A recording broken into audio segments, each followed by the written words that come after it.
Hello hi friends, welcome to the Telugu kitchen. ఈరోజు మన వీడియోలో అమ్మవారికి ఇష్టమైన 2 రకాల నైవేద్యాలని చాలా తక్కువ టైంలో చాలా ఈజీగా ఎలా తయారు చేసుకోవచ్చో మన వీడియోలో చూసేద్దాం. నైవేద్యాలు ఏంటి అంటే రవ్వ కేసరి, దద్దోజనం. ఫస్ట్ మన వీడియోలో రవ్వ కేసరిని ఎలా తయారు చేసుకోవాలో చూసేద్దాం.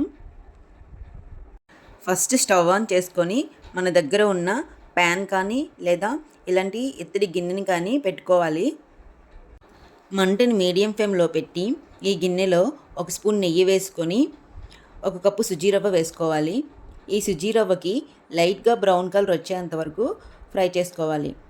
ఈ విధంగా కలుపుతూ ఫ్రై చేసుకోవాలి. సుజీ రవ్వని ఇలా ఫ్రై చేసుకున్న తరువాత దీన్ని వేరే ప్లేట్లోకి వేసుకొని సైడ్ పెట్టుకుందాం. నెక్స్ట్ మళ్ళీ స్టవ్ ఆన్ చేసుకొని అదే గిన్నె పెట్టుకుంటే సరిపోతుంది. ఈ గిన్నెలో మనం ఆల్రెడీ 1 కప్పు సుజీ రవ్వని ఫ్రై చేసుకున్నాం కదా. 1 కప్పు సుజీ రవ్వకి 3 కప్పుల పాలు, 2 కప్పుల వాటర్ వేసుకోవాలి. ఈ కొలతలతో రవ్వ కేసరి చేసుకున్నామంటే చాలా పర్ఫెక్ట్గా వస్తుందండి. టేస్ట్ కూడా చాలా బాగుంటుంది. ఇలా పాలు, వాటర్ వేసుకున్న తర్వాత వీటిని కొంచెం తెల్లేంత వరకు మరగనివ్వాలి. ఇలా మరుగుతున్న పాలలో మనం ముందుగుండా ఫ్రై చేసుకున్న సుజీ రవ్వని ఇందులో వేసుకోవాలి. ఇలా వేసుకున్న తర్వాత గరిటెతో ఒకసారి ఈ విధంగా కలుపుకొని మంటని మీడియం ఫ్లేమ్లో పెట్టి దీనిపైన మూత పెట్టుకొని 5 నిమిషాలు ఉడికించుకోవాలి. ఇలా పాలు, సుజీ రవ్వని కలిపి 5 నిమిషాలు మీడియం ఫ్లేమ్లో ఉడికించుకున్న తర్వాత ఇలా తిక్కుగా తయారవుతుంది. ఇందులో కప్పు సుజీ రవ్వ తీసుకున్నాం కదా, కప్పు సుజీ రవ్వకి కప్పున్నర పంచదార వేసుకోవాలి.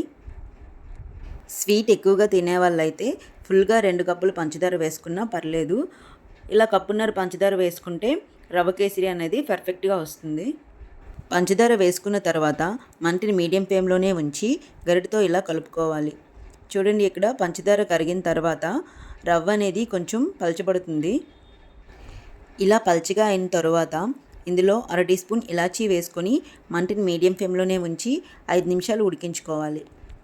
ఇలా ఉడికించుకుంటున్నప్పుడే మనం ఏ కప్పుతో రవ్వని కొలుసుకున్నామో అదే కప్పుతో 1 కప్పు నెయ్యి వేసుకొని ఈ నెయ్యి అంతా ఈ రవ్వకి బాగా పట్టేటట్లు ఇంకొక 5 నిమిషాలు మంటని మీడియం ఫ్లేమ్లో పెట్టి మూత పెట్టుకొని ఉడికించుకోవాలి.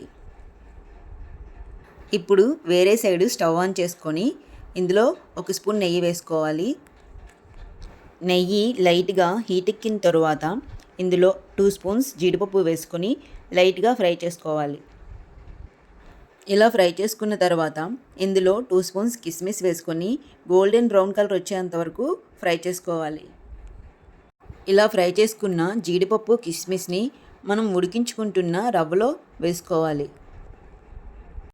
ఇలా వేసుకున్న తరువాత ఈ కిస్మిస్, జీడిపప్పు ఈ రవ్వతో బాగా కలిసేటట్లు ఈ విధంగా కలుపుకోవాలి. ఇలా కలుపుకున్న తర్వాత ఇందులో లాస్ట్లో చిటికెడు పచ్చకర్పూరం వేసుకొని ఒకసారి ఈ విధంగా కలుపుకొని మూత పెట్టుకుంటే రవ్వ కేసరి రెడీ అయిపోతుంది. ఇలా ప్రిపేర్ చేసుకున్న రవ్వ కేసరిని ఒక సర్వింగ్ బౌల్లోకి వేసుకొని అమ్మవారికి నైవేద్యంగా సమర్పించుకోవాలి. మన ఇంట్లో ఏ పూజలు చేసుకున్నప్పుడైనా రవ్వ కేసరి నైవేద్యాన్ని ఈ విధంగా చేసుకున్నామంటే చాలా బాగా వస్తుందండి. తరువాత దద్దోజనాన్ని ఎలా తయారు చేసుకోవాలో చూపిస్తున్నాను. దద్దోజనం కోసం 1 కప్పు రైస్ తీసుకున్నాను. ఈ రైస్లో 1/2 కప్పు పెరుగు వేసుకోవాలి. 1/2 కప్పు పెరుగు వేసుకొని ఈ పెరుగంతా ఈ రైస్కి బాగా పట్టేటట్లు ఈ విధంగా కలుపుకోవాలి. ఇలా కలుపుకున్న తరువాత ఇందులో 1/2 కప్పు పాలు వేసుకోవాలి. ఇలా పాలు వేసుకొని ఈ పాలు కూడా ఈ రైస్తో బాగా పట్టేటట్లు ఈ విధంగా కలుపుకొని సైడ్ పెట్టుకుందాం. ఇప్పుడు స్టవ్ ఆన్ చేసుకొని ఒక ప్యాన్ పెట్టుకోవాలి. ఈ ప్యాన్లో 2 స్పూన్స్ ఆయిల్ వేసుకోవాలి. ఆయిల్ లైట్గా హీట్ ఎక్కిన తర్వాత ఇందులో 1/2 టీ స్పూన్ పోపులు వేసుకోవాలి.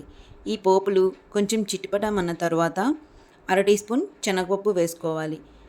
2 ఎండుమిరపకాయలని ఈ విధంగా కట్ చేసి వేసుకోవాలి. అలాగే 2 పచ్చిమిరపకాయలని కూడా ఈ విధంగా కట్ చేసి వేసుకోవాలి. ఈ పోపుని 80% వరకు ఫ్రై చేసుకున్న తరువాత ఇందులో లాస్ట్లో కొంచెం కరివేపాకు వేసుకొని ఒకసారి ఈ విధంగా ఫ్రై చేసుకోవాలి. ఇలా ఫ్రై చేసుకున్న పోపుని పాలు, పెరుగుతో మిక్స్ చేసుకున్న రైస్లో వేసుకోవాలి.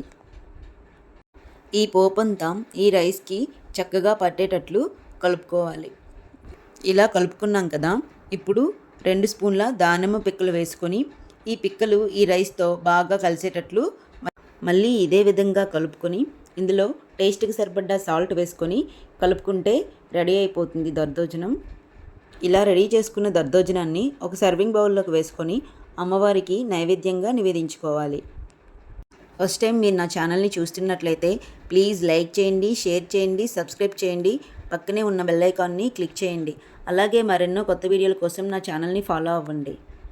ఈ నైవేద్యం రెసిపీస్ మీకు నచ్చినట్లయితే ట్రై చేయండి. ఎలా వచ్చిందో తప్పకుండా నాకు కామెంట్ చేయండి.